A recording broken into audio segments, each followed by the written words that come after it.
bless him. And if dirt is something you can invest in, he said the earth takes shape like clay to the seal when it's pressed in. Heaven stretched out like a tent to rest in. The sky is the limit. No, literally could the firmament hit you, yeah. The sky had the limit.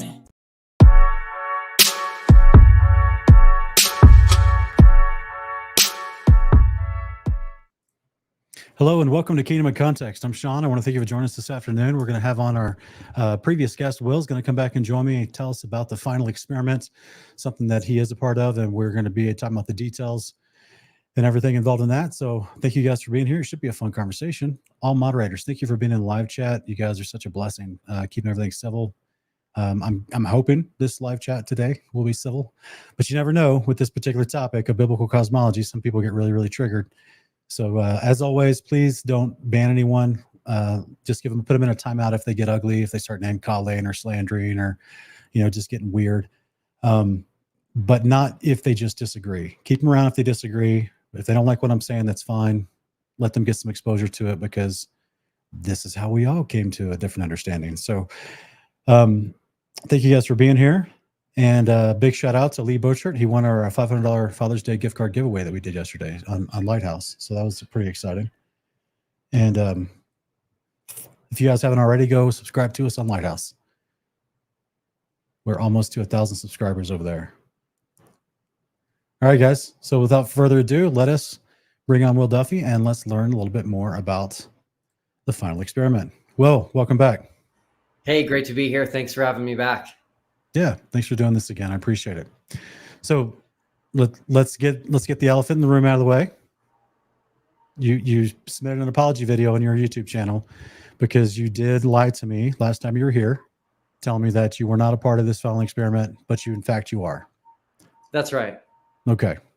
So I appreciate the effort. I don't agree with that, but I appreciate the apology. And I appreciate the effort involved. So you are a part of the final experiment. And I think last time what your apology was you basically didn't want to tell me because you were trying to make it a surprise and you didn't expect me to ask you if you were a part of it or not. And so you kind of panicked and said you weren't because you hadn't been ready to reveal your surprise that are you alone? The sole producer, creator, funding person for the final experiment? Yes, I am the final experiment. So it's my idea, my project, my money. I have had help because I don't know how to build websites or create videos, but that's it. Okay. All right then. Well, are you at your house right now? I'm at my house. Yeah. I hope there's not background noise. We have some construction workers working on the septic at the moment. That's okay. So I'm guessing it's a green screen behind you. It is. Yep. And that's your logo for the final experiment. Yes. Which is this is like a mixture of a biblical cosmological map, like an AE azimuthal equidistant projection, plus a globe and some Antarctica looking stuff. So what caused you to put those two images in the same logo together? Yeah, so I came up with the final experiment because I wanted to come up with something we could do to settle this debate on whether or not we live on a globe or we live on a flat stationary plane. And I took months thinking this through, going through different ideas, and finally came up with the idea of going to Antarctica in person to see whether or not there is a 24-hour sun. I actually got the idea from the flat Earth side, hearing specifically first Flat Earth Dave and then Dean Odell state that a 24-hour sun is not possible on a flat Earth. And so I said, well, there we go. Let's go just see if there's a 24-hour sun or not and settle the debate. Okay. Interesting. So are you in like your studio in your house, like an office in your house or something, or extra room? Yeah, I have 5 kids. And so we don't have a lot of extra space in our house.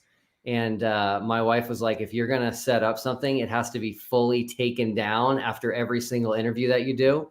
Gotcha. So I've got this portable green screen behind me, some real thin lights, and here we are. Yeah, no worries. I started out just the same. Would you do me a favor, though, before we get going fully? Can you find a Bible in your house? I've got one on my phone here with me. Can you find a physical Bible? Like a either softback or hardback? Do you have one available in your house? You know, my kids probably do, but I asked them to all go outside. They don't have it in their room? You don't have a Bible anywhere in your house? Well, I definitely do. I just don't know where. I'll give you a minute if you need to find it. I appreciate you humoring me for this, but it would matter to our conversation. Okay, give me 1 second, okay? All right. Yeah, guys, I know we're in the digital age and many people just use their Bible on their phone. I often do, whether on the computer or on my phone. I often will, just quick reference. I'll use it very quickly. But I do have some Bibles that I keep here on my desk, or actually under my desk, and different types. All right, guys, if you're going to ask some questions and you want to do it in the form of a super chat, we'll probably take questions after the first 30 or 45 minutes of the discussion, after Will gets the chance to explain. Oh, there it is, brother. Success. This is my old wide margin that I have taken a lot of notes in.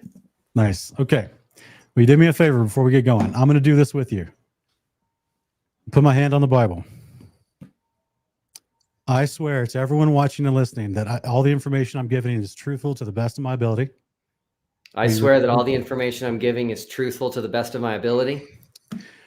I swear that I have never been a part of a 3-letter agency, whether the FBI, CIA, NSA, or any Department of Homeland Security, specifically operating in a disinformation campaign. I swear that I've never been a part of a 3-letter agency, any government agency, as part of a disinformation campaign. Okay. Thank you for hearing me, and we can keep going. All right. All right. May God deal with you ever so mercifully in case you lie. So tell us, you heard the conversation with, I'm guessing you started being, someone tipped you off about flat earth debates and about people saying, hey, there's a whole crop of people getting interested on the internet about this idea that the earth may not be a sphere in space, and that it actually may be in, a circle of land surrounded by basically Antarctica. So for everyone watching, you can see Antarctica behind his head. The biblical cosmological concept would, even though it hasn't been mapped officially, the assumption is that the outer circle of the earth would be surrounded by land covered in ice that we commonly, if you wrapped it on a sphere, it would turn into Antarctica. And so this is derived not just from the biblical accounts, but also from certain, explorers' testimony throughout time. But the argument is, with most globe versus, flat earth communities, is that you can't just freely explore. And I want to stress that so dearly in this conversation for anyone listening. I think Will understands this, which is what we're going to talk about. But the idea is that you cannot freely explore past the 60th parallel. So you can take a tour to a coastline, see some penguins, freeze your tips off and get back on the boat. But you cannot just go wander and freely explore. You can't go take dog sleds down there.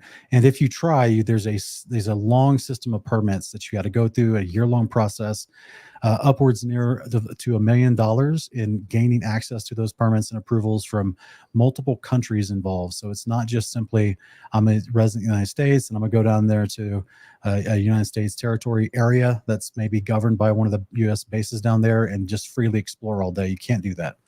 So we covered a lot of this information in another show I do called Uncommon Ground.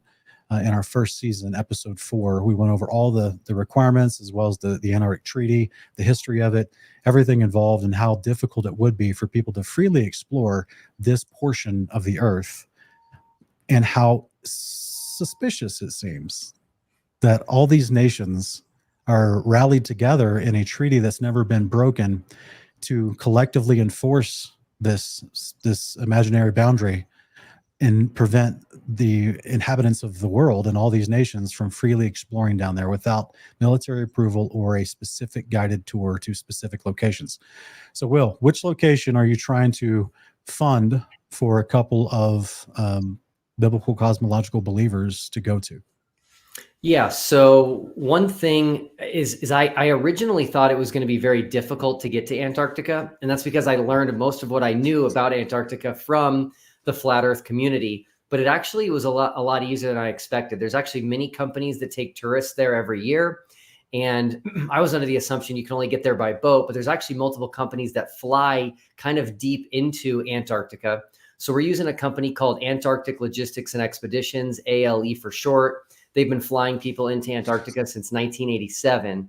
They have a camp called Union Glacier, which is a 4.5-hour flight south of the southern tip of South America in Chile. And it's right at 80 degrees south. It's 79 degrees, 46 minutes south. And it's kind of nestled there in the Ellsworth Mountains. So that's where we'll be from December 14th through the 18th of this year. And who did you contact in order to arrange this trip? I contacted someone named Stephanie at ALE, and she then connected me with the two owners, and I had a meeting with them. And they said, hey, you can join us, and we'd love to have you. What's the name of the company again? ALE? Yeah, ALE. It's Antarctic Logistics and Expeditions. Oh, is this the same company that owns all the tours? No, they're their own outfit. Another company I did speak to and interviewed about doing the final experiment with them is a company called White Desert. They have their own camp, which is called Wheatridge Camp, which is actually south of South Africa, south of Cape Town. But where they were at and kind of their pricing wasn't going to work for me. So I ended up going with ALE. Okay. Looks like they're based out of Salt Lake. Mm-hmm. And the facility that they have, I'm going to actually put this on screen for people to kind of look at with us. It looks like the facility they have is, at least these are just the company pictures anyway. Let's see if this will work. Okay. Nope, that's not going to work. I don't know if this is going to work. Let's maybe just cover us up for a second. I'm going to have to. There we go. All right, so this is the company you're talking about. It's ALE. These are supposedly the partners involved in financing this company. Supposedly their headquarters operation where they do marketing, sales, and financing for these types of trips. And supposedly this is one of their Antarctic camps, which looks like they have a touristy, arbitrary South Pole type thing. I guess you'll be sleeping in tents, or is there a facility you're going to be in?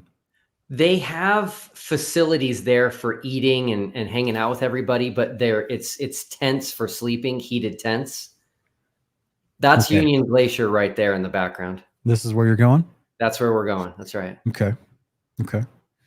So interesting. So what do you expect to do during the time that you're here? What's the point of this of the expedition? Yeah, the whole point is to see whether or not there's a 24-hour sun. Okay. You might recall in Nashville at the end of last year, there was a debate between Pastor Greg Locke and Pastor Dean Odell. I do. We reviewed it on your channel. Okay, yeah, cool. I saw that. I was there in person, and I had already come up with the idea for the final experiment, but it was in the very early stages. Okay. And I was so shocked, but Dean Odell said to Greg Locke on stage toward the beginning of the debate, he said, Greg, if we want to just prove this and solve it, let's you and me go to Antarctica for a week in the summer. So in December, the southern summer. And he said, if the sun does a circle above our heads, we live on a sphere. But if the sun comes in this way and never goes behind us, we live on a flat earth. And I was like, that's exactly what I'm working on. So that gave me excitement, knowing I had people on both sides of this debate agreeing that this would be something that would be a definitive experiment. Okay.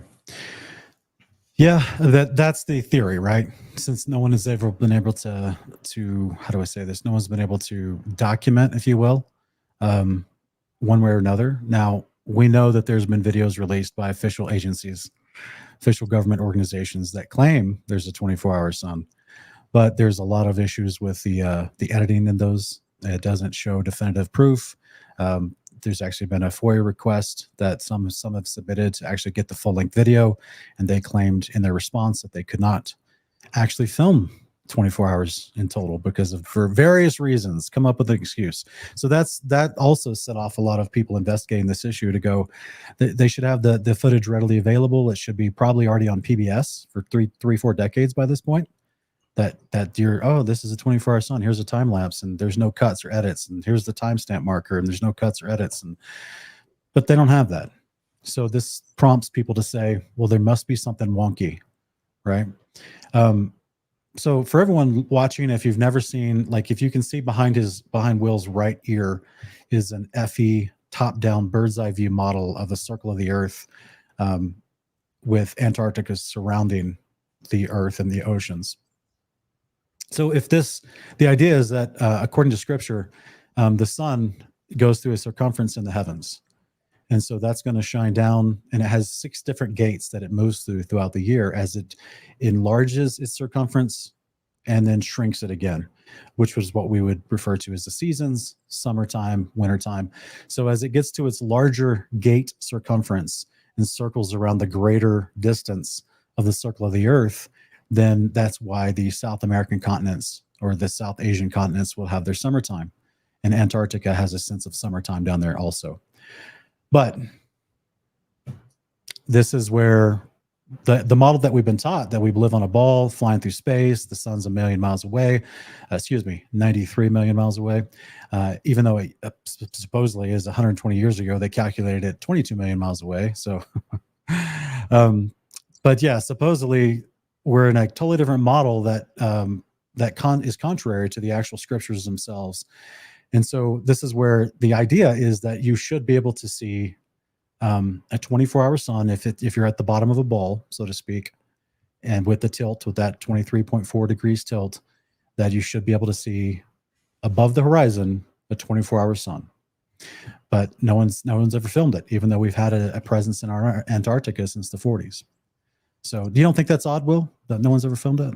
I've seen video of it, so I push back on that. I do understand the arguments against the films, that they have been doctored and edited and possibly faked.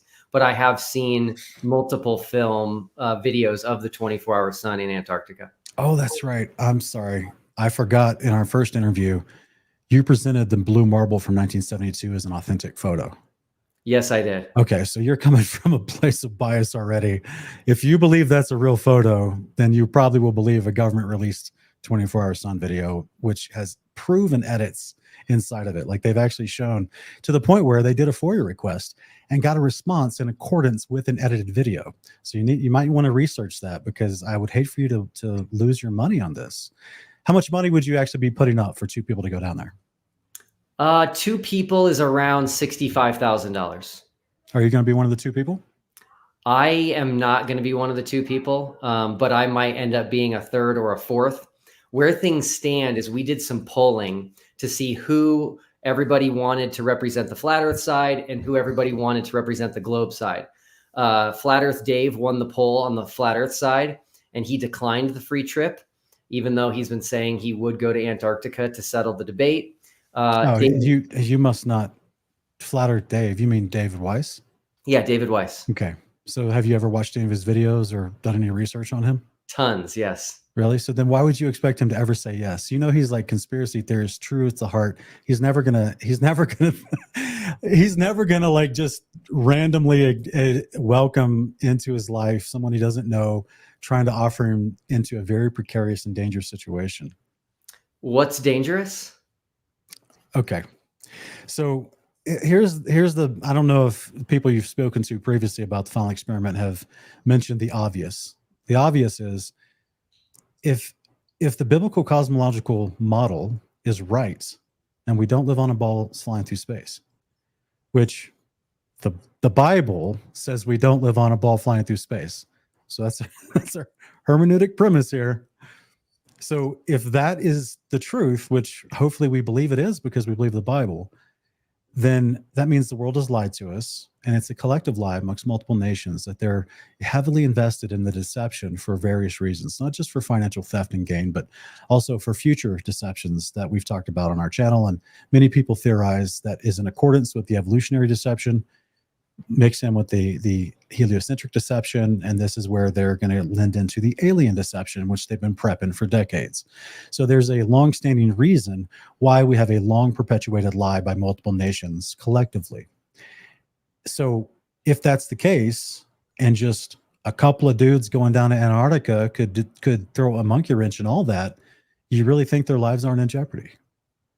I don't, but I also believe that if there is a lie being covered up, that we should have courage to expose that. And so I actually believe I'm creating the greatest opportunity in flat Earth history to uncover this deception, if it's going on. So right now, since 2015 is when this topic really blew up. People started investigating it, realized the math doesn't work, the observations don't work, all the indoctrinated propaganda about the helio model that's been fed to us is filled with the unobserved assumption and hypothesis. Throughout those last 9 years, the average person that researches that topic, they don't have the expendable money to go on a trip like this. For whatever reason, right? Call it a poor man's conspiracy. And then others have do you remember? I think it was 2018 or 2019. I think it was a Norwegian that tried to take a sailboat down there and go on his own. Do you remember that news story? I don't remember that. Yeah, I apologize. I came unprepared for this citation, but there was a news article about a guy that tried to go on his own boat by himself down there. He got turned around by the collective naval forces of the countries involved in the treaty because they don't let you go down there and freely explore. So they actually arrested him. Right? So the average person doesn't want to get arrested. The average person can't go against the collective naval forces of first world nations. So it's not about someone not being brave enough. It's also a little bit of, like Christ tells us to be wise as serpents and innocent as lambs. So it's also a little bit of wisdom as far as if you are trying to research something that the world's lying to you about. Well, for example, I believe that abortion is a collective lie that many of the nations altogether claim is acceptable and have legalized. I think maybe only 1 or 2 nations deems abortion completely illegal in their country. So that means the majority of nations goes against a biblical truth and says that you can kill your offspring, whether mostly in the womb. And they fund entire medical facilities in multiple states across the United States in order to perpetuate this lie. I disagree with the lie. I'm brave enough to voice my disagreement. I'm brave enough to vote on bills that would shut them down and defund them.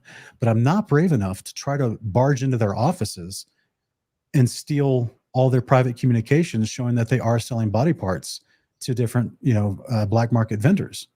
So this is what I'm talking about. Like the whole system has been set up with the Antarctic Treaty that you have a collective naval forces that will shoot you if you try to get past their perimeter defense. So the average person, it's not about being, afraid or a cowardly. It's about actually saying, okay, well, this is what you're up against. It's a proper assessment, like Christ talked about when you go to build a house or when you go to plan a war. You're going to actually assess your troops, right? So yeah, let me explain why the final experiment is being wise. I'm just going to use an analogy that just came to me. So you can't freely and privately explore the White House or some government building in Washington, D.C. So that's actually my example, but okay, go ahead. So if you thought they were hiding something in there, you wouldn't sneak in the middle of the night. That will get you shot. That will get you arrested. That is illegal. If you actually wanted to expose something that was in there, you'd actually sign up to go on one of the official guided tours. You got to be joking. Maybe take a secret camera to take a picture of it. And so we're actually going on an approved tour that goes to Antarctica every single year with a bunch of other tourists. And so we're not going to be breaking any rules. So there's no risk there at all. You think going on an approved tour of the White House, you're actually going to be able to see what they would be hiding from you? I'm just using it as an example. See, the beauty of the final experiment is that you can't hide the sun. And so once we're there, we're going to know exactly what the sun does. And that's going to tell us about what we live on. Yeah. What happens if it's cloud coverage? Yeah, a lot of people have been asking about that. So the dates we're going should have very little clouds. We're going to be going for 5 days. So if it happens to be a cloudy day one day, it might be clear the next day. And we're also going to be taking lenses for solar photography and infrared cameras to be able to see through the clouds. Okay. Interesting. So if you see a sun for 24 hours and you can absolutely verify that you are where they told you that they're taking you, Okay. Before I ask that question, does the people at this ALE, do they know why you're doing this trip? They do. They know everything. Yep. Okay. Did they chuckle? A little bit. Right. You're like, oh, those silly conspiracy peoples, those silly Bible believers. Yeah, they hear from flat earthers from time to time, just because that they are in the business of going to Antarctica. Yeah. Yeah, but you understand that we already acknowledged that you can visit Antarctica and go on guided tours. Yeah, absolutely. Right. So you're not setting up a straw man in this whole thing, right? You understand that there's nothing wrong about anyone if you have the extra expendable money, anyone can take a tour down to Antarctica, whether it's a cruise line tour or whether it's one of these pole expeditions where they take you on a week-long hike with some dogs, on an approved and guided tour. So why, to answer like your question in a more direct way, why wouldn't someone, as you put it, why wouldn't they want to be brave enough to go down here? There are people that have already responded to you that are brave enough to go. I actually highly encourage they don't, not just because you've already lied about this, but just the fact that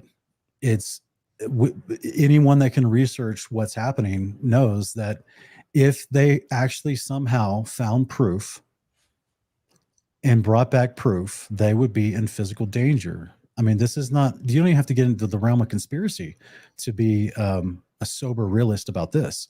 There's tons of people that have found proof and tried to be whistleblowers on certain topics, and they're taken out. Like this is a sad reality for our country. Well, I'm volunteering to be the fall guy if I have to be. No matter what happens down there with the sun, I'm going to expose that. And if I get down there and there's not a 24-hour sun, I'm going to become flat earth on the spot, and I'm going to broadcast that to the world. And in my opinion, be doing flat earth an incredible favor, and maybe doing more for it than anyone has done in history. All right. So the question that I haven't heard anyone ask you yet, which baffles me because it should be, I mean, this should actually, if you did tell ALE why you're booking this trip, they know how much this trip costs. They're just scamming you for your money. They should be able to tell you over the phone, oh, we take this trip to that location all the time. We've seen the 24-hour sun. It's on their website. That's what they state. They state there's a 24-hour sun on their website, and it was on there before I found them. Okay. But again, no one's going to believe them. I don't want to believe them. I want to go down there and take a flat earther and a globe earther and see it with our own eyes. Okay. So yeah, that's just to answer your not you don't have hesitation, but just to answer your challenge, which is like, why wouldn't? And that's the what, at least from what I've noticed, that's the why in the last 9 years since this topic has sprung up and people have started arguing, why can we see too far? Why doesn't the sun and moon move in the heavens like we're told if we were on a ball in a heliocentric model? And why does everything we observe actually match the biblical description? So here's what's interesting about this is that the Bible does not explain what the sun and moon would look like at the outer edge of the circle of the earth. So it puts everyone in a weird place. It's one of those deals where, in Psalm 19:7 where it talks about the sun rises and sets. I don't have the exact verse memorized, but it sounds very familiar. Okay, it's actually 19:6. That in the Hebrew, if you look up that word for rise and setting, it's actually the word for going forth. It's just loosely translated as rise and setting in English because translators grew up in a heliocentric model in the past 300-400 years. But if you actually go into the Hebrew, and even in the Masoretic or the Septuagint, but it's Septuagint's Greek, but it's a term for going forth. It's coming and going forth. So it's actually not talking about a rising and setting. But because of the way our eyes work, as things get further in the distance, things look as if they're setting behind a physical horizon that our eyes can see. So we looked at the pictures for this website. There are, how most cameras, this looks like a wide angle lens for this particular shot they took, but there's mountains all around. Mm-hmm. So how are you going to be able to see if you have part of the horizon covered, which because technically you would have to be facing the north, right, in order to see the sun on the flat Earth model. That's correct. Right. Otherwise, do you expect to see facing the south? Do you expect to see the sun going from if you're facing south, going from your left to right?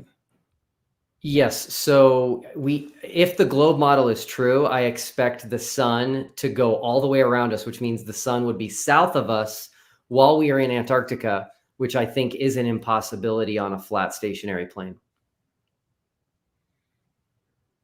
The sun can't be both north of us and south of us while we are in Antarctica, if the Earth is flat. Sorry, I just saw a hilarious comment. Here's a super globe lover, our good friend Kurt. Hey, brother, here to troll. It looks like. So basically, it seems as if have you ever read the Book of Enoch? I have not. I don't consider that scripture, by the way. Okay. Do you know how we got our Bibles? A little bit through various councils. That's not one of my areas of expertise. Okay. So the Book of Enoch has been considered divine inspired scripture by multiple Christian communities, as well as Jewish communities, even the apostles, Christ, and all the prophets before them.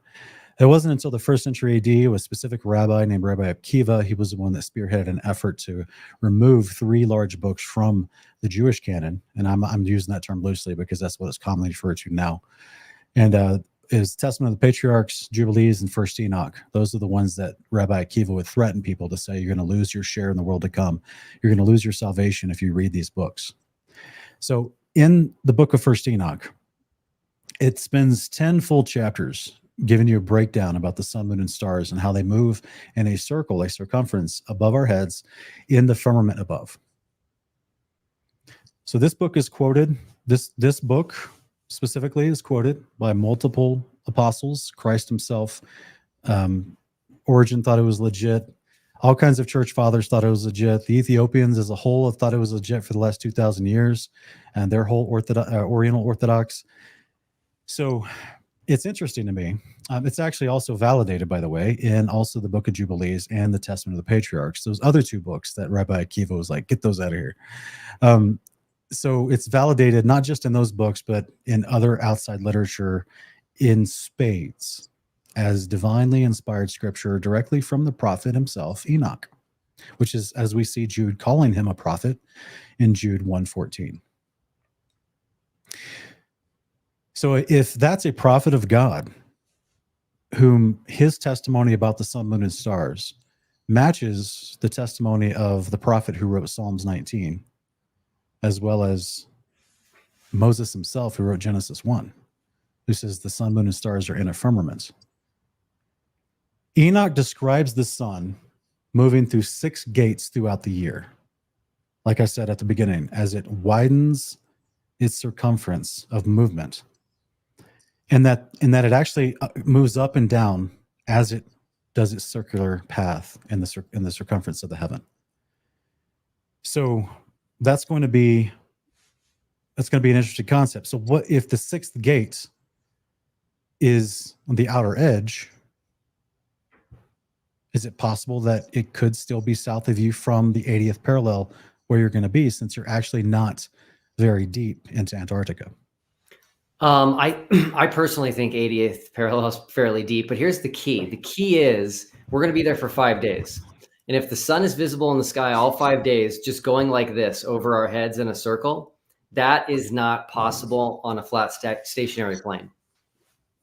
When it's at its widest, Sean, in your model, which again, I've seen, and again, I'm open to it being right. When it's at its widest, it has to give sun to some part of the day to the entire world. No. So if we're south of South America. No, it doesn't. Who told you that? What animation have you seen that shows I'm not talking about animation. I'm saying people in Australia. Well, you haven't seen this from the viewpoint of the angels in heaven, so you've only seen an animation of how it possibly moves over a flat stationary topographical plane. Yeah, sorry. What I'm saying is that people in Australia see the sun in the sky every single day. That's not what we're talking about. Australia is not even Well, no, It's it's Australia's not in relevant the because conversation because it's not at that parallel. It's not at that circumference, that outer edge of circumference, like you're trying to go to Antarctica. well, what I'm saying is Otherwise, you wouldn't be having to go on a trip to Antarctica. You just go to Australia. Why are you even mentioning that? no. I'm saying if the sun is if people can see the sun in Australia and we can see the sun south of South America in Antarctica, that doesn't work on the flat Earth model. No, You can, that's you can what look. you're assuming. You can look right here because then that would mean the center couldn't be dark, but we know that that's when the North Pole is dark. Again, I'm not sure what you're talking about. The model for the biblical cosmology, the sun doesn't have infinite light. It gets dispersed and buffeted by the atmosphere itself.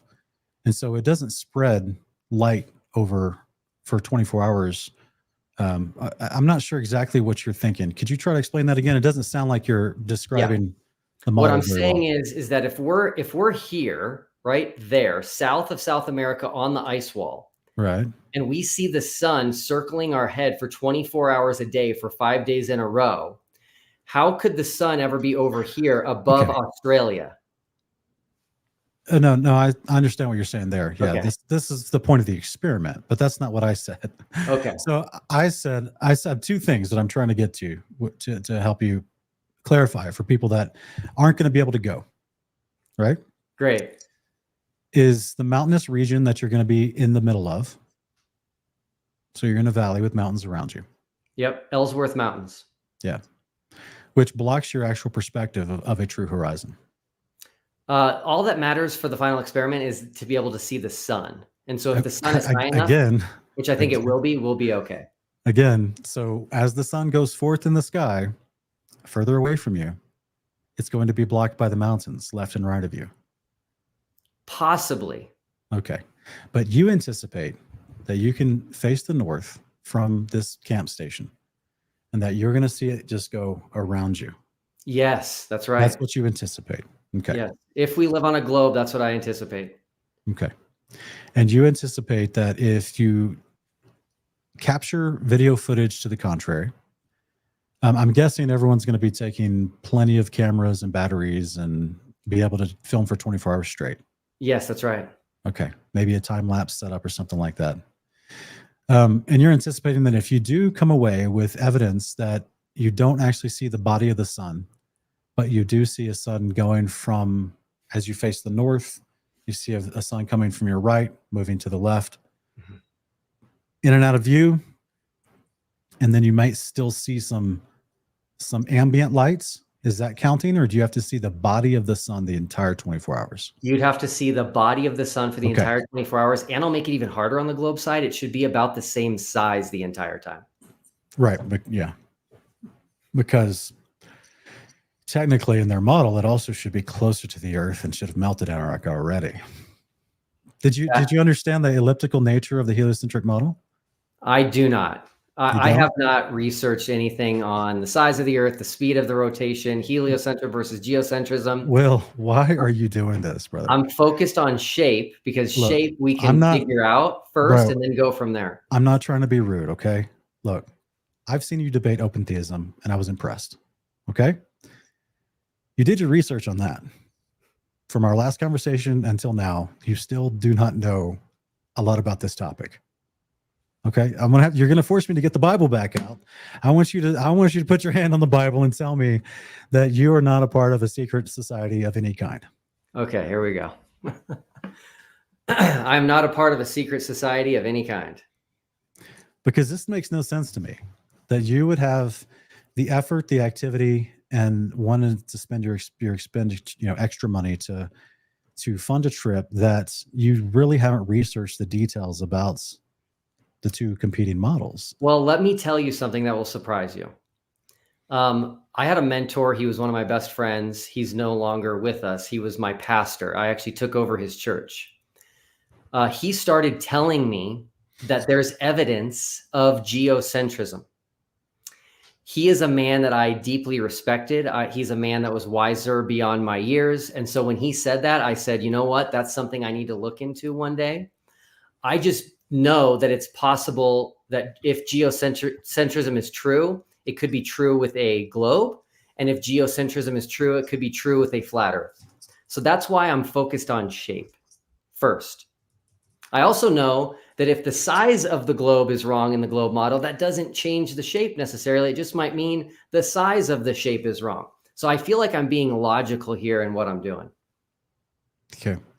Do you understand what I was trying to say, though, about what Scripture does give us as a description of the sun's circuits in the firmament above? When you were talking about Enoch? Mm-hmm. Yes. I've seen models of that. Yes. Okay.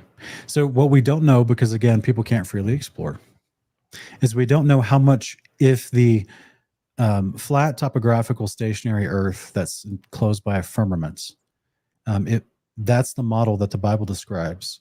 And strangely enough, the Book of Jubilees actually describes a specific amount of land masses and water in between them, which I think is very interesting, which wouldn't quite match on with the shape of the continents they give us today. So it's kind of like, is there extra land they're hiding south of Hawaii in the Pacific Ocean? Or is it referring to an entire circular landmass of Antarctica, the outer edge, which has the highest elevation, which is encompassed in snow? Me personally, I believe that all the ice and snow there is a result of the flood, because in Genesis 8, not only did the waters go back into the fountains of the deep, but it also receded off the dry land. So that would make sense if you're receding off the center and then it all still freezes at the outer edge. It's very interesting concept, because all the biblical description tells us there's a flat topographical plane enclosed by a firmament, and specifically saying that it's compassed, meaning it's encircled with bounds, as the book of Job describes. The earth is compassed with bounds. The sea is compassed with bounds. So if that's the description from the scriptures, we don't know how big that landmass is that we generically call Antarctica, because no one can actually go measure it and explore it. So you could have an extremely large amount of barrier exterior land, leading up to the firmament itself, that the sun still could go overhead way out there, and it looked normal, like in its circular circumference of the heaven, because you're still just not far enough out yet. Because again, no one can. But I know what you're saying, though. I get it. You're saying it should circle around you, not just go from one side to the other. Yeah. So I definitely understand the experiment. I get it. I'm just as someone, brother, I'm saying this to you. I wouldn't have this conversation like this if I was speaking to an unbeliever. But you claim to be a believer. You're a pastor of a church. I'm guessing you preach the Bible at your church, right? I do. Okay. And I'm gonna tell you this, Sean. I'm actually excited. So you and I talked about this before. We don't have to talk about it again. You and I currently have a different opinion on what the firmament is in Genesis. And I'm gonna tell you, if I get to Antarctica and there's no 24-hour sun, I am going to immediately question my current understanding of the firmament and start to believe that it's possible that it is a dome, some sort of crystalline structure. Absolutely. Okay. Do you know that do you think the Bible teaches that the resurrection is you coming back as an elephant? No. So you don't believe in trans-species reincarnation? I do not. Right, because you have researched the definition of the resurrection in the scriptures, and you believe that definition, right? Mm-hmm, that's right. So why don't you do that with the firmament? I have done that. No, you haven't, brother. No, you haven't.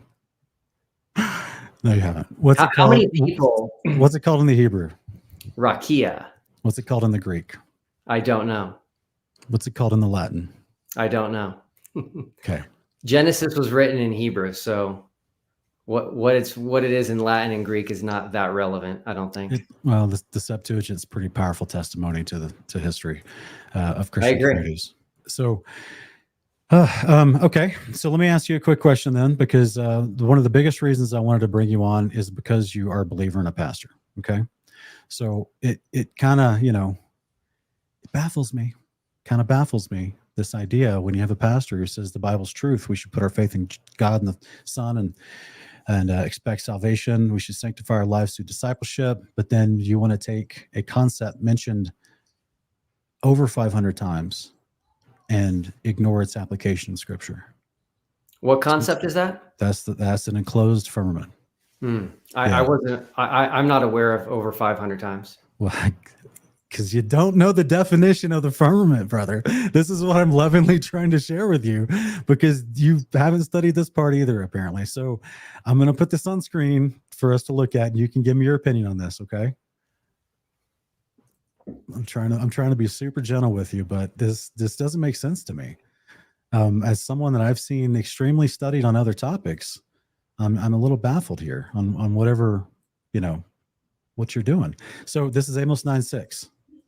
He builds his upper rooms in the heavens and founds his vaults upon the earth. He summons the waters of the sea, pours them over the face of the earth. The Lord is his name. So this, if you actually go into this vault, that as it's translated in certain versions will translate it as vault. Others will translate it as his troop, which is a circular bound concept, a circle that binds something. Others call it the strata, which is a word for a hard substance. Others call it the vaulted dome. All consistent with the strata, with the troop. It's all this. This is what, you should know this. This is what Bible translators do. They have to find an alternate word so they can avoid copyright. So how would you explain this verse? What is the Hebrew word here? For the vaulted dome? Yeah. Okay. What is the definition of the word heavens in Hebrew? That's a good question. Yeah. The Bible actually uses the word heaven to refer to outer expanses, and it actually uses it to refer to the earth as well. So it depends on context. We talked about this. It talks about the kingdom of heaven on the earth and how people disciple into it. Not that the kingdom of heaven is on the earth yet. That doesn't happen until the house of God, the tabernacle of the Almighty, comes down and tabernacles on the earth. Hence the end of the story. So otherwise, you have a difference. Even in this passage here, you have a different. The one who builds his upper chambers in the heavens and has founded his vaulted dome over the earth. Mm-hmm. Over the earth. That's not the earth. That's over the earth. Dome structure over the earth.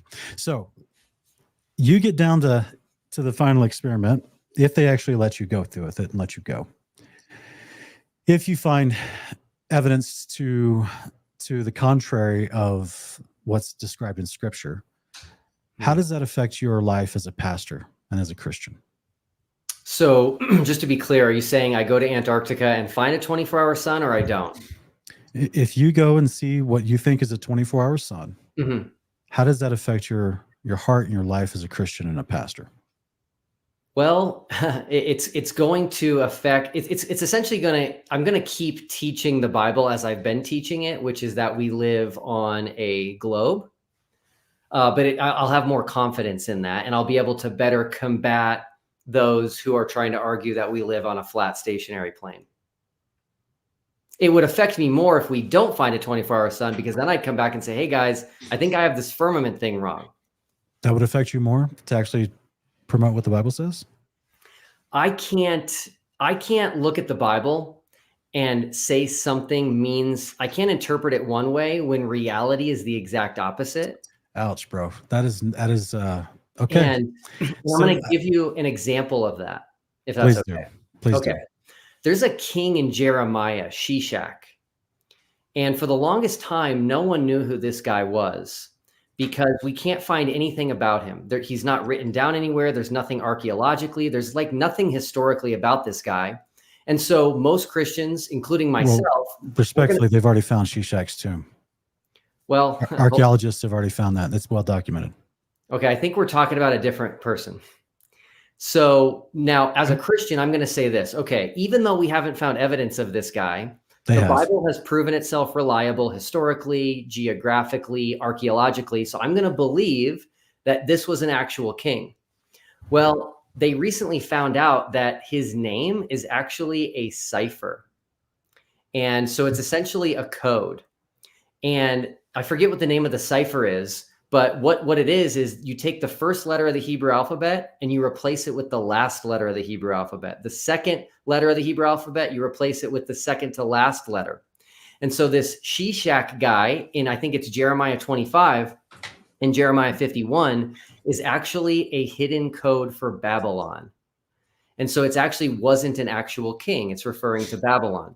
So when I learn that, I'm not going to just say, well, I'm going to disregard that. I'm going to say, okay, it was a misinterpretation. This was not an actual man. This was a hidden code for Babylon. And that's because somebody decided that his name was a cipher. Yeah, this is very well established. It's an Atbash cipher is what it's called. ATBASH. It's established that ancient languages can be used as ciphers, but not that they use the name of an actual king as a cipher. In this example, it seems pretty solid that that's what this is. That this is actually a cipher and not a real person. Okay. Let me see here. I actually read about this, and I think it was 2016. I read about them finding his tomb. It's a real person, by the way, but this is neither here nor there. Not only the hieroglyphs about him, but also what they believe to be the burial site, because they actually found engraved. But here's the other thing: the whomever's embalmed remains could have been in that coffin or that place of burial. It was very common for ancient cultures, even in Israel, sometimes for them to take the moniker of a famous king and apply it to future rulers thereafter. So just like Nebuchadnezzar 1 and 2, Darius 1 and 2, Artaxerxes, Xerxes, Artaxerxes, you would take the name of a famous king, and that you would either adopt it for yourself, even though it wasn't your actual original name, or it became the moniker of your power and your reign throughout your empire. So what's the point, though, about Shishak? You're just thinking that he's not a real person because his name also works as a cipher? Yes, what I'm saying is that, and by the way, there might be someone else with a similar name with a similar spelling. I'm talking about the one specifically in Jeremiah 51. Yeah, okay. And there, as far as I know, there's no evidence that this was a real person. It was a little strange until they discovered the Atbash cipher, and they were like, "Wow, this is super cool. This was a name in code to refer to Babylon." So what I'm saying is that when we're presented evidence that helps us better understand the reality of what the Bible's telling us, we have to take that into consideration. So the Shishak of Jeremiah 51, who was the was that referring to? I don't have that chapter memorized. Is that referring to a specific ruler in Babylon at the time? Well, I don't think Babylon is listed, no, because that was what was in code. That was what was in code. Okay. Yeah. So is this kind of like the equiletter distancing within some of the Masoretic, where you can find Yahweh every 49th letter, you can find the Torah every 50th letter? Is this that type of cipher, or is it a different type of cipher? I'm not familiar with that one, so I think this one is specifically Atbash, which again, if we did it in English, if you're going to write the letter A, you'd write Z instead. If you're going to write B, you'd write Y. And so, yeah, this is very well studied. Well, respectfully, how does that relate to anything we're talking about, brother? It relates to the fact that if I'm going to interpret the firmament of Genesis 1 as a glass hemisphere dome over a flat stationary plane, and I get evidence from reality, from literally living on the earth and exploring it and observing it, I'm going to go back and say, okay, maybe Moses meant something else. And I'm going to reconsider that. Just like if I thought this was a man and it turns out it's a hidden cipher for Babylon, I'm going to reinterpret what I originally thought. That's what I mean. Okay. So you have never, ever seen a resurrection, yet you believe it. And that's the core of our faith. 100%. And I believe it because of evidence. You have no evidence. You have testimony. Testimony. You have no the same type of evidence. The same litmus test of evidence you want to apply to the firmament. You cannot apply to the resurrection, unless you ignore the testimony given to us through the prophets and the Almighty. This is what we talked about last time. This makes no sense. Your hermeneutic for validating the firmament is completely different and hypocritically contrary to your litmus test for the resurrection. Here's why I don't think it is. We have eyewitness testimony of the resurrection. We have geographical evidence of the resurrection. We have neither for the firmament. You have the same apostles, prophets, Messiah, who claimed that the words of God are all truth and describe the heavens, the power of the heavens being shaken, Matthew 24:29, describes the heavenly dwelling that we wait to be clothed with, 2 Corinthians 5. The prophet Apostle John describes the city of God coming back as the firmament's rolled open like a scroll. We have a description, eyewitness testimony through vision, through revelation of God, special and general. The general revelation is that the Father tells us he put his sun, moon, and stars, and they're upheld by the firmament over us. What I think you're missing, Sean, is that in literally less than 6 months, we might be on the same page here. No, I'm not missing it. I'm just saying, like, look, I honestly, I highly doubt that this trip's going to happen. Why is that? And I'm not trying to be pessimistic. Well, for a variety of reasons, right? All the same reasons we just talked about. The biggest one being, if there's evidence that spoils the narrative of deception that has been collectively held and promoted for decades upon decades for the last 100 years across this earth, they do not want to get that out so easily. If it was just so easy, right? Why hasn't ALE published on their website a 24-hour sun already? If the moment that they realized, well, we actually have a business dedicated to a specific hot button topic that the world is talking about, this would be an incredible marketing opportunity for us to get more people to go on these tours. Right? Actually, unfortunately, the world is not talking about flat Earth. They're not talking about a 24-hour sun. People go there to climb mountains, ski, go to the South Pole. You're wrong, brother. They literally had to go before Congress in 2019. Congress called Susan Wojcicki, or whatever her name is, who was the current CEO of YouTube at the time, before Congress to say, we're having a problem with the flat Earth popping up in the algorithm. What are you going to do about it? But it was the most researched thing next to Donald Trump for years on YouTube, until YouTube intentionally admitted, we're going to change the algorithm to suppress that information in front of Congress, filmed on TV. So this has been a hot button topic around the world, whether just because you're new to it, again, because you're unstudied in this topic, you're new to it. This may seem foreign to you still. Let me clarify. I agree with you that flat Earth has been on the rise. I'm actually against the censorship big time. I actually think the censorship is helping the flat Earth side, because when something's censored, people think there's something that's being hidden. What I'm saying is that nobody cares about the 24-hour sun in Antarctica. It's very few people talking about that. And if these companies were getting requests from flat earthers to go to Antarctica, they would absolutely market that.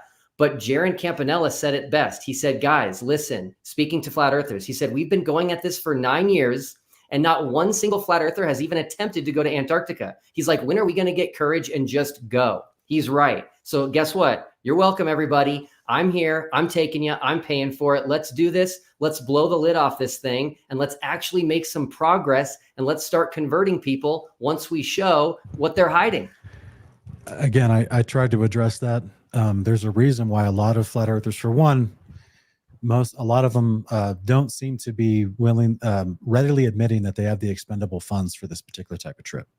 Two, after researching that a parent company owns nearly 99% of all the tourist companies that go on these trips to Antarctica, that throws up a massive red flag. Three, when you find out that if you have the actual evidence to disprove a world-held deception that's stealing money from its people and leading them into a theological future that's contrary to the truth of Scripture for their own wicked kings of the earth, right? Do you believe in that the rulers of the earth are wicked and they counsel to vainly plot against the Almighty, like Scripture tells us? Absolutely. Okay. So if that's the scenario that the average person who doesn't have a lot of resources is dealing with, who cannot take on the collective naval forces enforcing the Antarctic Treaty, then if they go and they spend money to go down on a trip, so I mean, that's fine. They'll spend your money. That's fine. But if they spend money to go down on a trip, and they see maybe I couldn't go far enough to get the results I needed or to do the proper test, or I couldn't go to the right location because, again, you cannot freely explore. So then there's a lot of non-motivation. There's a lot of, anti-motivation, if you will, for anyone to put their time, effort, and risk their life into something to where they could possibly either be jailed, like was already demonstrated, or they spend a lot of money that they don't have just to be wasted and to be siphoned from them, or possibly to never be able to come back. Because, Will, here's why I personally, I'll be very transparent with you.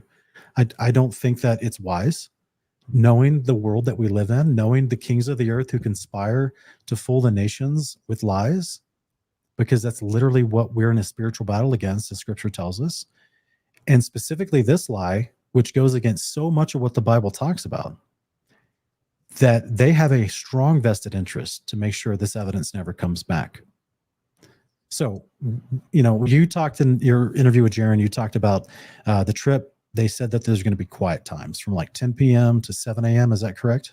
I think it's 10 to 8 or something like that. Okay. So if you took someone down there that was, did not believe in the heliocentric model, and they did find evidence, but they had to go out at 4 a.m. to check their camera to make sure that it was still properly following the course of the body of the sun. And maybe they didn't, what they found disproved the lie.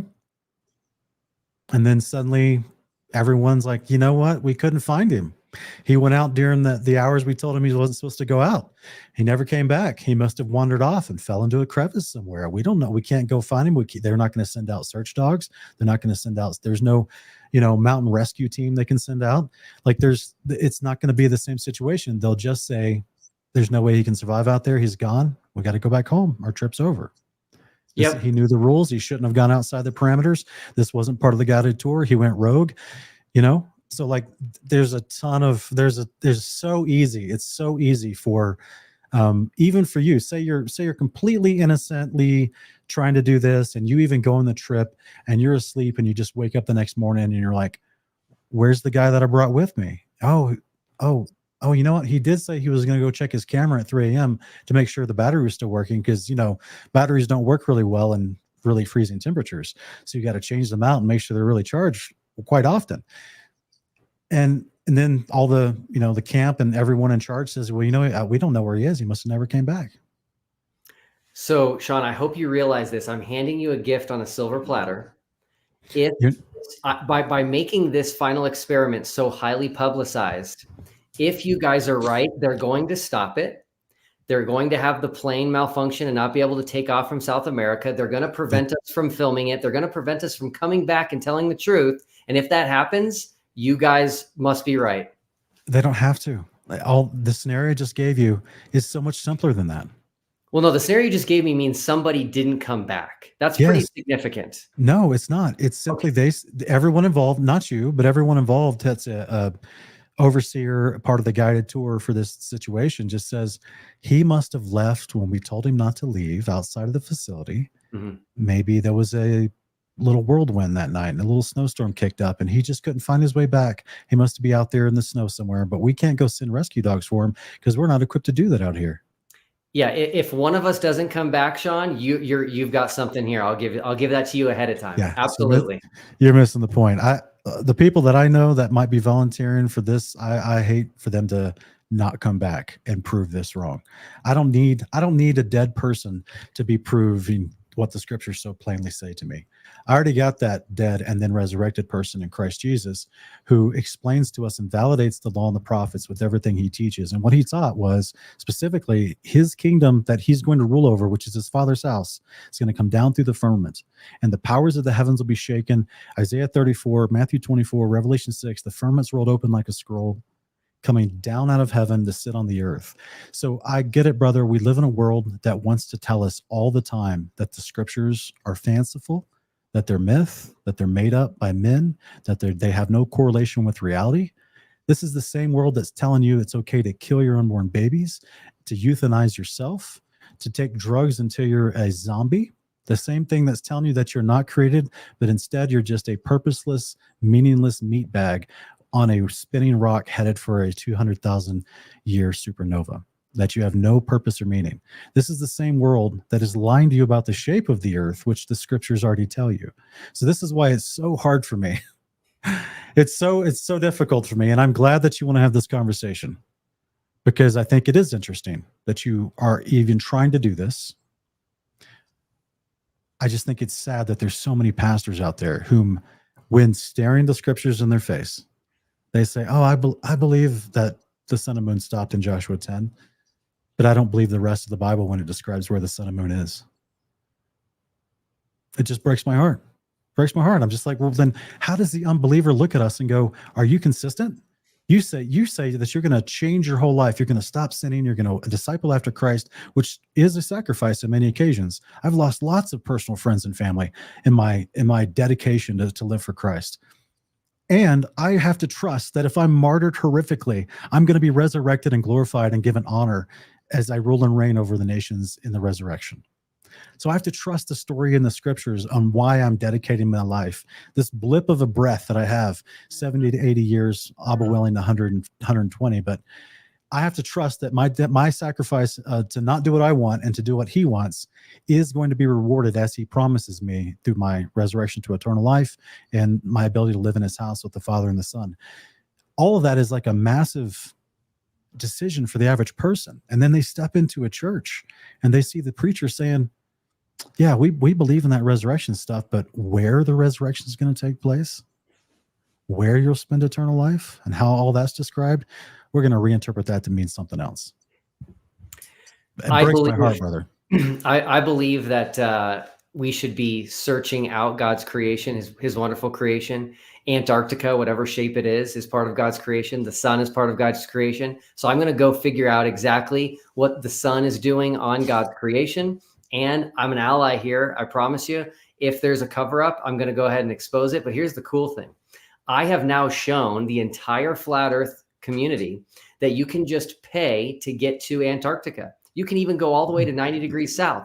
And Brother, so we literally talked about this at the beginning. Hold on. This is your Hold hitting on. that You don't know what I'm straw man going to again. say. You don't know what I'm going to say. If You already the said it. government stops me and they stop the final experiment from going, what the flat earthers need to do, I'm giving you the idea, you don't have to give me any credit, is you then need to go and not tell anybody.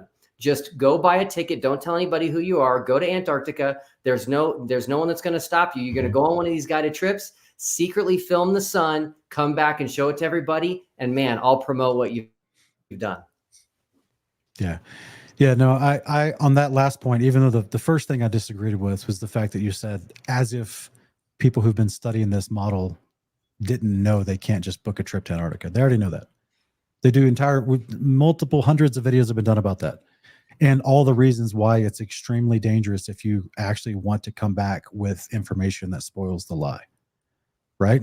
Because this is why, did you know that I didn't put this in our video, but I was doing a lot of research for one of our Uncommon Ground episodes, specifically the one about Antarctica.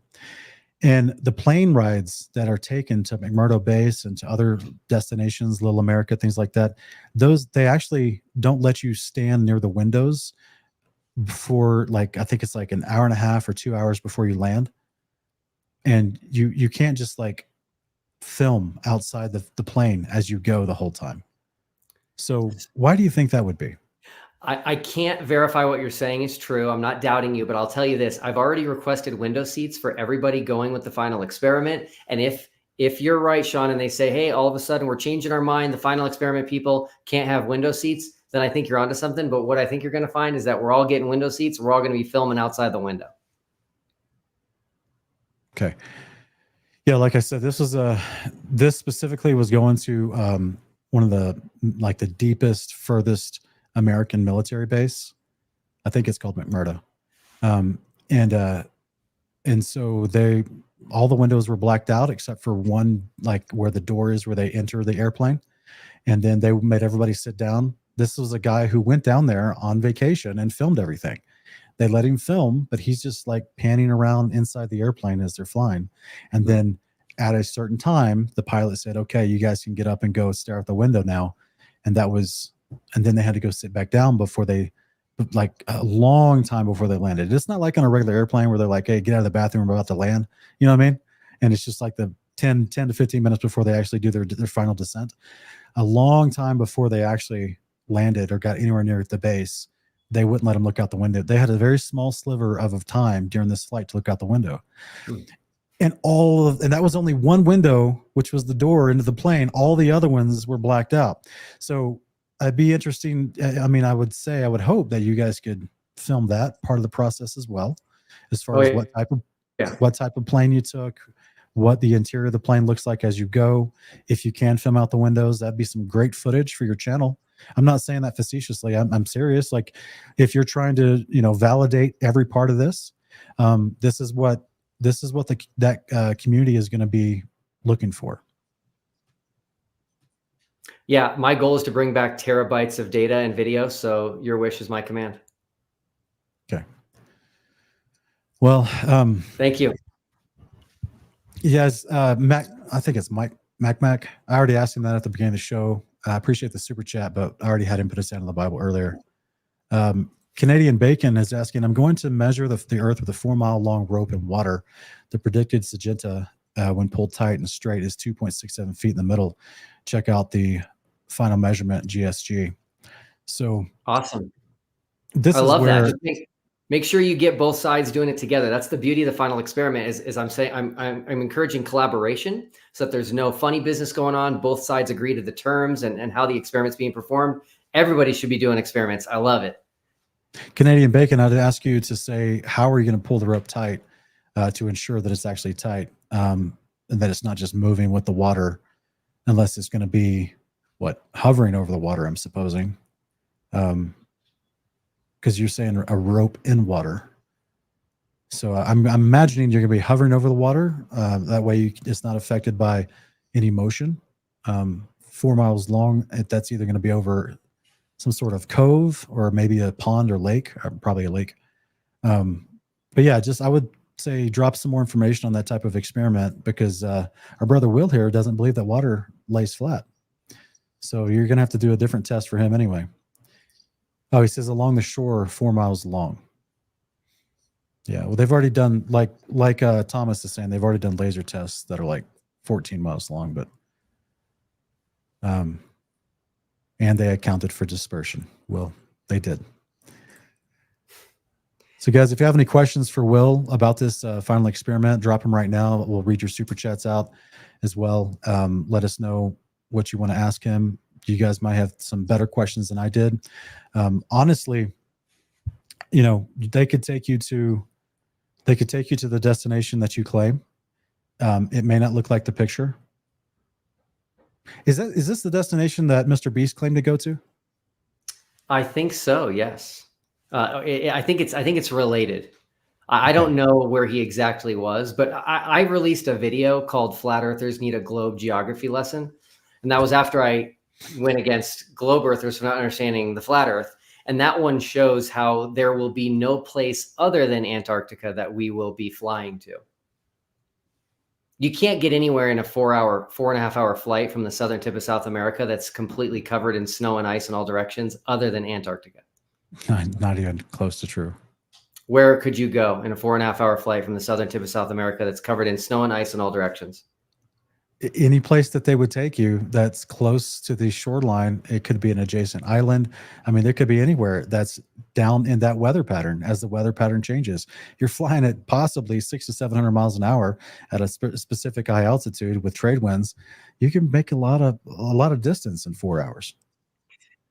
Yeah. Okay. So here's the good news is that no matter where they fly us to, if you're saying it wouldn't be Antarctica, it wouldn't be somewhere where a 24-hour sun works on a flat Earth. The only place a 24-hour sun works on the flat Earth is the North Pole. I'm saying they would still take you out to the outer. They would still take you to what they consider Antarctica. I'm just saying you would. I would love to, somehow verify the plane's actually taking you to the destination you say, and not just possibly some other place. So we got a couple questions here. Would you like to answer some questions for the public? Yes, I only have a couple minutes though, but I would like to answer them. So if we could fly through them, that'd be great. Anyone, Blessed One is asking about documents. Are you going to have any of the participants sign NDAs? I don't know why I'd have them sign an NDA. That seems like the opposite of what we're going for. So there'll be a contract of some sort to where if they back out, they're going to have to refund the money I've spent, but no NDAs. That's weird. Is there any clause for if they get sick or injured and have to back out for those reasons, or death in the family, or? Oh, of course. Yeah. Yeah. Absolutely.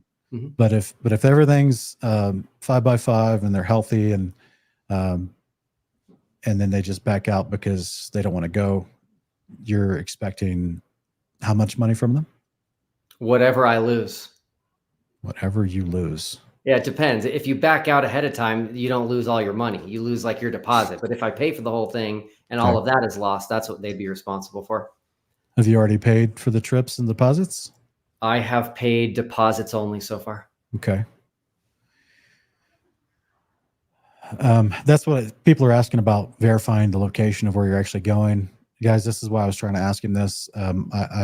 I echo your questioning. It's an invalid question because it's making an assumption that they could take us somewhere where a 24-hour sun would work on a flat Earth, which is false. So we will be using GPS trackers. You guys can follow the flight on flight websites like Flight Radar 24, and we'll take lots of video out the window. But that question is not the right question. The question is, if you think they could take us somewhere where a 24-hour sun works on a flat Earth in December, then say that, but it doesn't exist, which is why no one's saying it. Again, they don't have to do that at all. They just take you to another place in Antarctica where there's heavy cloud coverage on average. Well, then that's a win for the flat Earth side. If we can't show a 24-hour sun, that's a win for you guys. So don't worry about that. Hold the Front's asking, have you already got the application filled out and approved? How did he on the spot guarantee a third person for Jaron on Jaron's live? People can still sign up. Anybody can go. People, if they don't even want to tell me they're coming and they want to just be secret, they can just go sign up through ALE's website. There's plenty of spots. It's not sold out yet. So saying I can add a person is just saying you can go buy a plane ticket on a plane until the plane's sold out. Looks like we got, 1 second, we got a super chat here. Mac, thank you for the super chat. He's asking, easier to confirm the shape of the equator. It's straight on a globe and circle on FE as you have to correct to the right or left to stay straight. Yeah. Well, again, this is people in the FE community have actually talked about this, because this is why I had a joking aside earlier about south of Hawaii, because there's parts where the GPS is run by the governments, guys. So this is not like some private independent company that has the GPS coordinate systems. And once you get out to certain places in the ocean, GPS doesn't work anymore. So this is where if you'd have to have a star navigator, and in order to be able to assuredly track that you are still staying in line with what's called the equator. And nobody knows what would actually happen once you got to that point below Hawaii. So this is, I would love somebody to do this experiment. Me too. Do it, please. Let me see here. All right. Blessed One's asking if you're going to post all the receipts. Sure. Happy to. And I guess that'll be on your website after the trip's over or before the trip begins. Don't know. I can put it where anybody wants. All right, guys. Drop more of your questions if you have them. I think I missed one right up here. Let me go back up real quick. We won't keep you too long.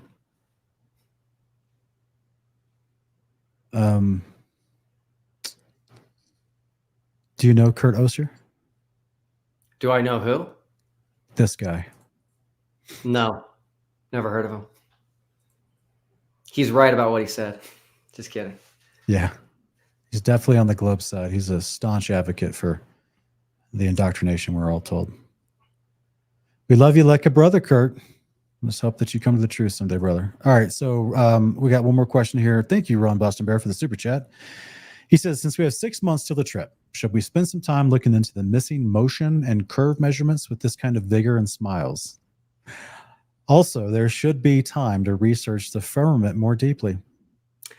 If people had any idea how hard it's been to make this happen and how hard it's going to be over the next 6 months, I have no extra time whatsoever. My family, my wife, my kids, they actually can't wait till this thing is over to get me back as a husband and a dad. So give us a small idea. If you're paying a tourist company which is going to have flights arranged, accommodations, both there and back as a return trip. You're fronting the money for the people that are going, but you're not going yourself, according to what you just said. So I still might be going. That's up in the air. So now you are going. It's up in the air. So I have private conversations going on right now with Austin Whitsitt and Jaron Campanella, and we're discussing whether or not I'm going right now. Will, is this another one of those moments where you're trying to keep something a surprise and you don't want to give me the honest, forthright truth here? I'm giving you the honest truth, but I'm also not going to share what my private communications are with them until they're ready to share it themselves. Okay. A. Barnes is asking, do you think Duper's Delight's a real phenomenon? If so, how do you recognize it? I've never heard of this term. You ever heard of this term? Me neither. Okay. Sorry, A. Barnes, if you could explain a little bit more. No Longer on the Ball is asking, thanks for the super chat, guys. They're asking, are you planning on trolling FE if you see 24-hour daylight? If there's a 24-hour sun in Antarctica, we know that we don't live on a flat Earth. And so that will settle that debate. And then we can move on to something else, maybe geocentrism versus heliocentrism. So this is an interesting concept because I've tried to explain to you, and I'm not saying this derogatorily, okay? I'm not saying this as a pejorative against your intellect, your reasoning skills. But this does bring up an interesting question. Is if you see evidence which you think proves a different model or disproves, because to you, if you see a 24-hour sun, to you, that's instant proof that the heliocentric model and everything that it claims must be true. Is that correct? No. Okay. So that seems, I mean, that would be an honest assessment, right? So that if you, and then of course, if you saw a 24-hour sun on this trip, does that instantly mean everything that the FE community claims is instantly false? No, but the fact that the Earth is flat would be false, which is a pretty big foundation, I'd say. Okay. Because it could absolutely still be a topographical plane enclosed by a firmament. But I don't think so. But here's the place where you are and the perspective where you are looking for the sun may not prove what you think it should prove because you can't see the entire model. The reason why no flat earther has put forth a model where a 24-hour sun would work in Antarctica is because there isn't one. Why are we just talking about the sun? What about the moon? Wouldn't there be a 24-hour moon also? Well, if the sun is out, you can't see the moon for one. And there might be a 24-hour moon during the winter months, but... You know, brother, you've never seen a daytime moon. Come on, I see one literally every day above my head. Yeah, I struggle to reconcile that with a flat earth, honestly. What, the fact that you can see the moon during the day? Yeah, the sun and the moon at the same time. What? What are you talking about? Well, it's a ton of proof for a firmament enclosed sun and moon that rotates over the circle of the earth, because the way the moon is lit up is not always consistent with the heliocentric model, what it claims. Well, I'll tell you this, the side of the moon, when you have like a crescent moon, the side of the moon that's lit up is always the side facing the sun. And flat earthers aren't willing to admit that the moon is the moon is being lit up by the sun. And so I think that's a little bit of an issue. Really? Even the new moon for 3 days, it disappears? Where'd it go? It doesn't. What do you mean it disappears? Do you know what a new moon is? Of course I do. 3 days, 3 days you can't see the moon. Okay. Just because you can't see something doesn't mean it's not there. Why isn't it still lit up by the sun? A new moon means the opposite side of the earth is lit up. You're telling me that nobody in the world can actually see a rock that you think puts off its own light source just because the sun's not shining on it? A rock. You know that a new moon is not visible both during the day and nighttime, right? Yes, because the opposite side of the earth is being lit up with a new moon. So why would you see that? That doesn't make sense. Because the moon gives off its own light. Well, I disagree with that. And here's the good news is that the final experiment is about the sun. And so that's what I'm focused on here. Interesting. Can you see the in a telescope, can you see the moons of Mars? When the moon is going through a new moon phase? I did not know Mars had moons. I know about Phobos, and you don't know about them, brother. I don't have a telescope right now. You've got to research the model that you were trying to promote here.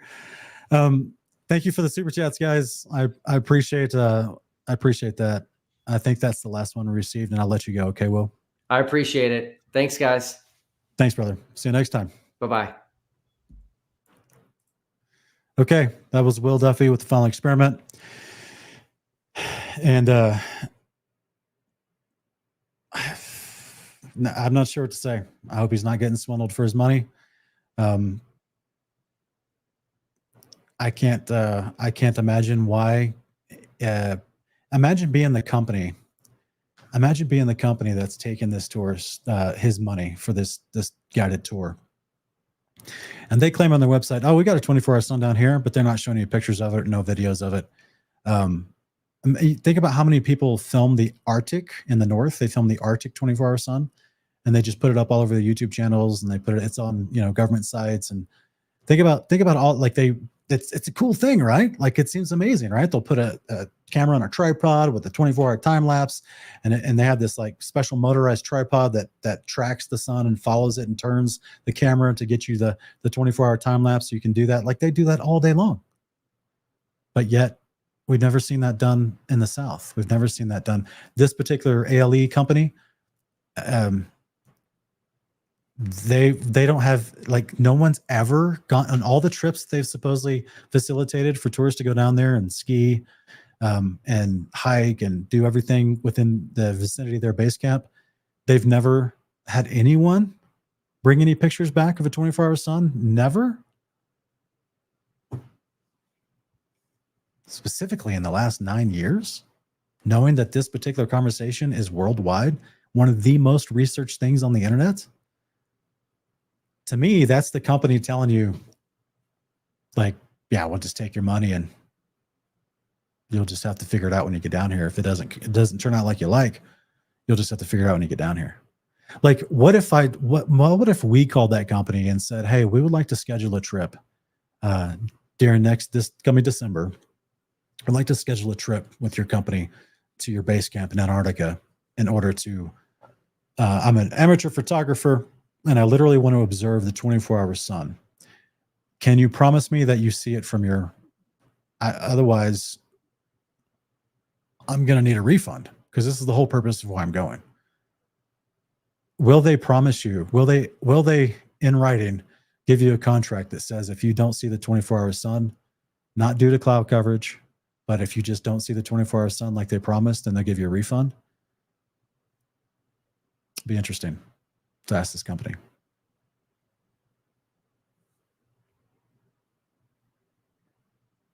Because otherwise they're just going to take your money and be like, nah, couldn't see it from this position, couldn't see it at this elevation. This is why I kept asking about the actual horizon that is around him, that is buffeted with mountains all around him. That means, I'm someone that lives in the valley with large 13,000-foot mountains around me. So I understand that your sun will set sooner. It sets sooner, right, at night. You don't see it actually extending out as further as it moves away from me. I don't get the same effect of it actually going down like when I used to live in Oklahoma, and it's everything's flat and you can actually see a sunset in the distance where it looks like it's going down behind a curve because it's moving away and the opacity of the atmosphere is clouding it up. So it's hard to do when you got mountains all around you. So this is why I asked him if it's the same spot that Mr. Beast went to I think it was last year, because he had mountains all around him and they were tall, just like the ones that looked like in this base camp picture. And it'd be very difficult to get a true sunset.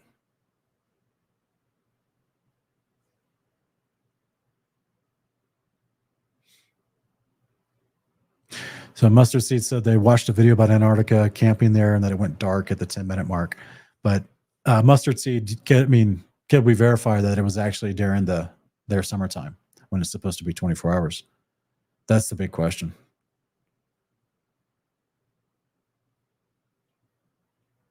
That's right, Vaughn. It's about to go down. Yeah, we'll see if they actually can get the trip going. I hope he's I hope he's okay with losing his deposits. Yeah, Bethany, this is the tough part, right? This is why I try to give the analogy, the comparison of the resurrection. So it's because we do have a wealth of testimony from history that the resurrection was witnessed by an entire generation, lots of people. The resurrection of Christ specifically. But in modernity, we don't have that. We have to trust the scriptures that tell us that. We have testimony validating the scriptures, just like we have a ton of archaeological evidence that validates the scriptures. But I think it's fascinating when you have someone that refuses to acknowledge the definitions of the words in scripture, like the firmament, and then wants to see proof before he's going to believe in something that literally is integral to the return of the Messiah. The firmament's rolled open like a scroll when he returns. The kingdom of heaven comes down behind him when he returns. Like this, it's so ingrained into the eschatological fulfillment of these promises in scripture about the second coming that it's yeah, there's a lot there. I mean, there's a lot going on in the heart of someone who says, yeah, I believe that Jesus is real. I believe he's going to return. I believe the resurrection is going to happen. But all the other descriptions that make that a cohesive story that actually makes sense within the setting the story takes place in, I'm not going to believe any of those descriptions. So this is where we've just abandoned reading comprehension in favor of the peer pressure and intimidation of the opinions of men.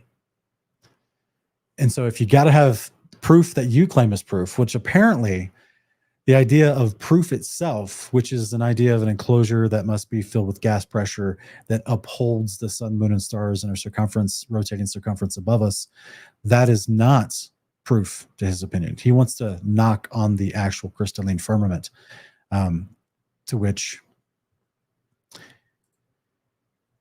he's not Enoch. He's not Enoch, like he would be taken to the end of heaven and be shown the ends of the heaven, of the firmament. So that means in our modern day, you have men to contend with in order to test specific claims in the scripture. And if you don't see them, and if you can't test them because men prevent you from testing them, I'm still going to believe the scriptures, man. I mean, that's everything else in the scripture. Just everything else in the scriptures is not everything else, but a great majority of other things in the scriptures can be proven emphatically with evidence, testimony. So here's the thing I didn't want to bring up with Will, because other people have brought it up before. And this has been like a common argument in this topic for the last 9 years from a biblical perspective, which is it's not logical to try to figure out the shape of the surface of the land that you're on by looking at orbs in the sky or possibly discs in the sky. Whatever the luminaries, their shape, it doesn't matter. And how the luminaries move and how they might be presented through the firmament itself, which the firmament is a dome structure. So if you took a light and put it in a circle on a dome and you're the observer at a small place, depending on how that crystalline structure is formed, you may not get a complete, it just depends. This is why there's something called the coffee cup caustic, which would illuminate as it gets to further reaches. It actually illuminates the outer edge because the light bounces around it, because it's inside of a crystalline glass-like substance. So this is where it's the logic. This is why I give Will a hard time and say you don't actually know this topic that you're diving headfirst into with such large stakes, because this particular topic that people have wondered for a long time, like what, wait a minute, they kind of came with their senses and were like, wait a minute. Why are we trying to determine the shape of the ground with orbs in the sky? Because the scriptures tell us what the orbs are in the sky, tells us how they're upheld in the sky, tells us where the floodwaters came from letting down into the firmament. It tells us the shape of the land. It's enclosed with bounds, with a strata, with a dome. It tells us where the Messiah went, to the seventh layer of the firmament, the heaven of heavens. It tells us where he's coming back from. Acts chapter 1, the same way you saw him leave, you'll see him returning, as the angels tell the apostles. It tells us where the New Jerusalem is reserved in the third heaven for us right now as paradise, and as it is our heavenly dwelling that's going to clothe us when it descends at the beginning of the millennial reign. It tells us all these details, where all these component pieces in the scripture are and how they interact in the story that we're in. And instead of pastors believing that story, they look to the world to validate that story first, the same world that lies to them about everything else and wants to kill them for their faith. it's fear of men. So, yeah, there have been a lot of experiments done to prove what the scriptures claim, that you live on a circle of earth enclosed by a firmament, which means that there's topography in the land, but at the same time, it's not a sphere that could be measured out as a 25,000 mile circumference. And that we've done it. There's been a ton of people that have done experiments in this regard in the last 9 years, and they're still actively doing them every year to prove over and over and over again that there is absolutely no curvature.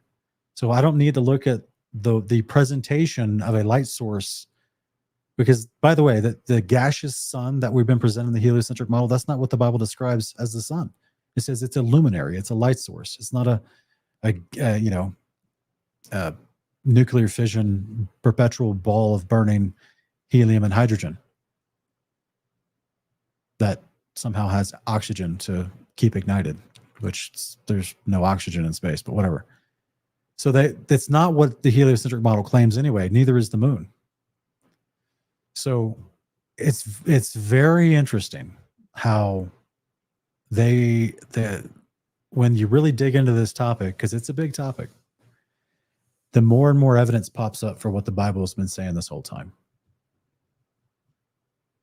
And there's a lot of things that we're not able to source the evidence for claims in the scriptures. Again, the Exodus. We know there was a kingdom of Egypt. We know that there were Hebrews in Goshen. They found actual chariots at the bottom of the crossing of the Red Sea, where it's suspected to be a crossing. They found Mount Sinai. They found all that evidence, but nobody took video of it. There's no 4K video of them leaving. It comes down through the testimony, and then you find corroborating evidence to go forth in that testimony. Well, in that same regard, there's a testimony from the Almighty given through to his prophets about the shape of where you live.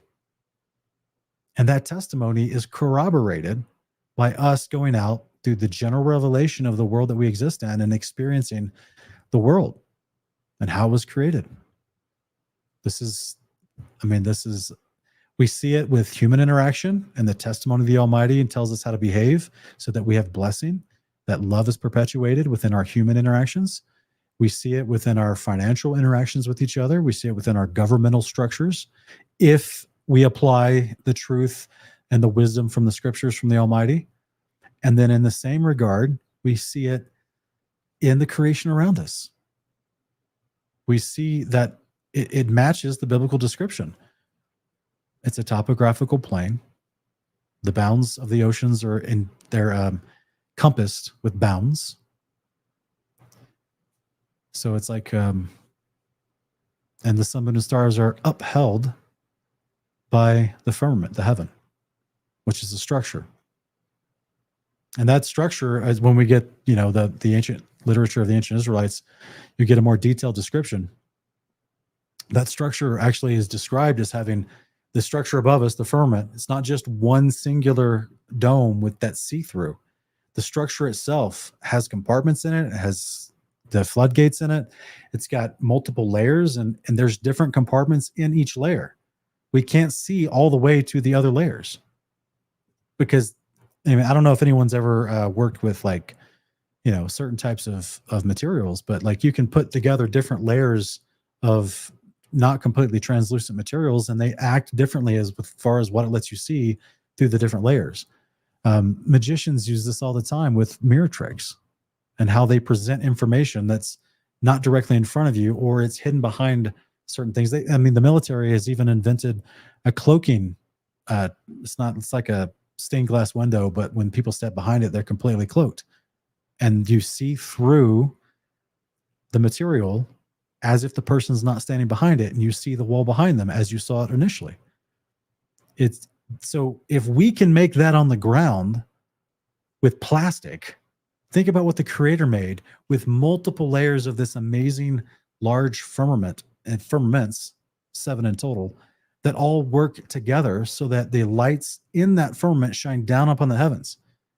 So the places where the angels exist, the heaven above, the Most High's tabernacle at the top, the storage compartments for the hail and the snow for the days of battle and war, as mentioned in Job 22, and all other compartments that may be up there easily are cloaked because of the construction of the actual firmament itself, so that all we see is the sun, moon, and stars. But the Creator, who created all of that for our benefit, he can see everything else. I mean, this is not a hard concept. Like I said, we've literally replicated this with basic materials on the earth. Again, there's a lot of faith involved in what the scriptures say, as far as when you can observe what's happening, you still have to believe that it was created on your behalf. Yeah.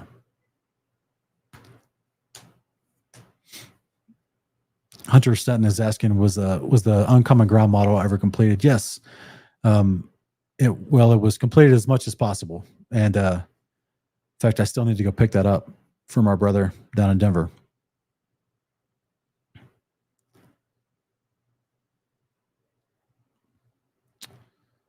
All right, guys, I don't see any more questions here.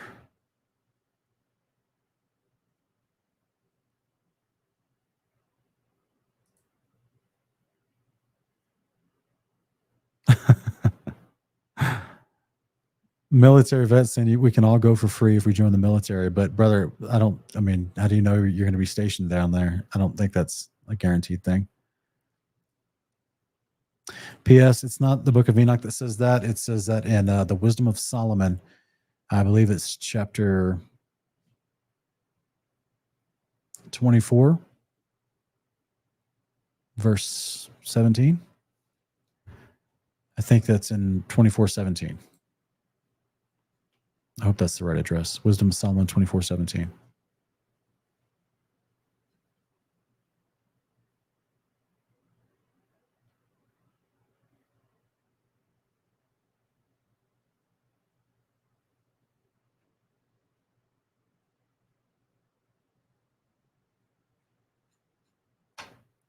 Yeah, Parody Barry talking about Aristotle. I mean, that's the appeal to intelligence, the appeal to people who claim to be intelligent. That's always been, that sphere of man, as I was saying. That's always been the case.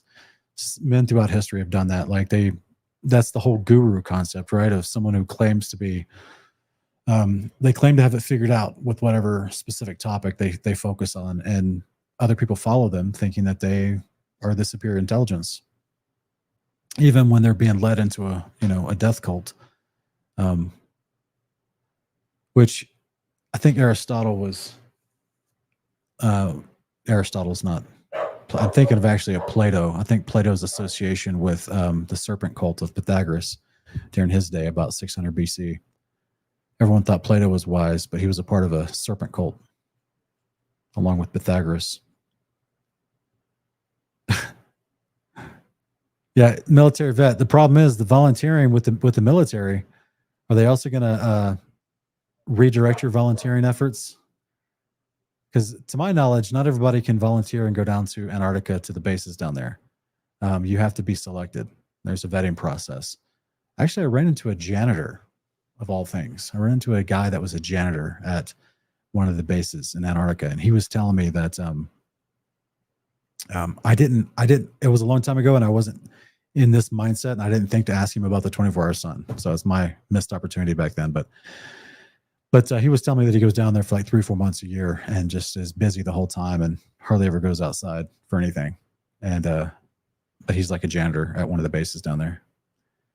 But he was in the military. He was already, I guess, had completed his duty, his service, and he was already out. But now he's just kind of like a civilian who was then going back down. So he was already selected because he was already in the military at one point. But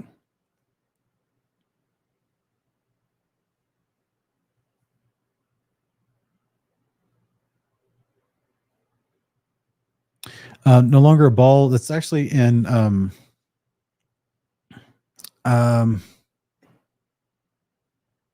I want to say it's in 1 Enoch chapter 21. I think I might be mistaken on that. I have to go look. And it's also in Jubilees chapter 6. Yeah.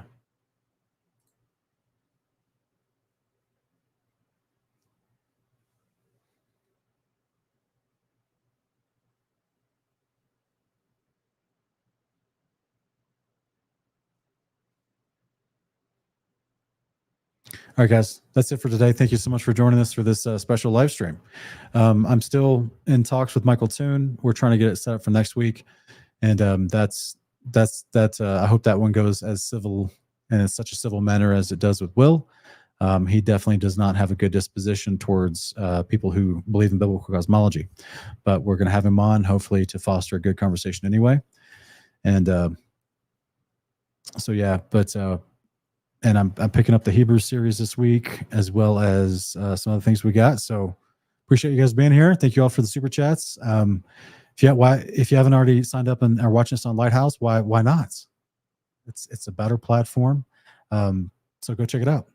And you get all these wonderful benefits if you join our Lighthouse channel over there to support us instead of through Patreon or YouTube. So thank you guys for all your love and support, and we'll see you next time.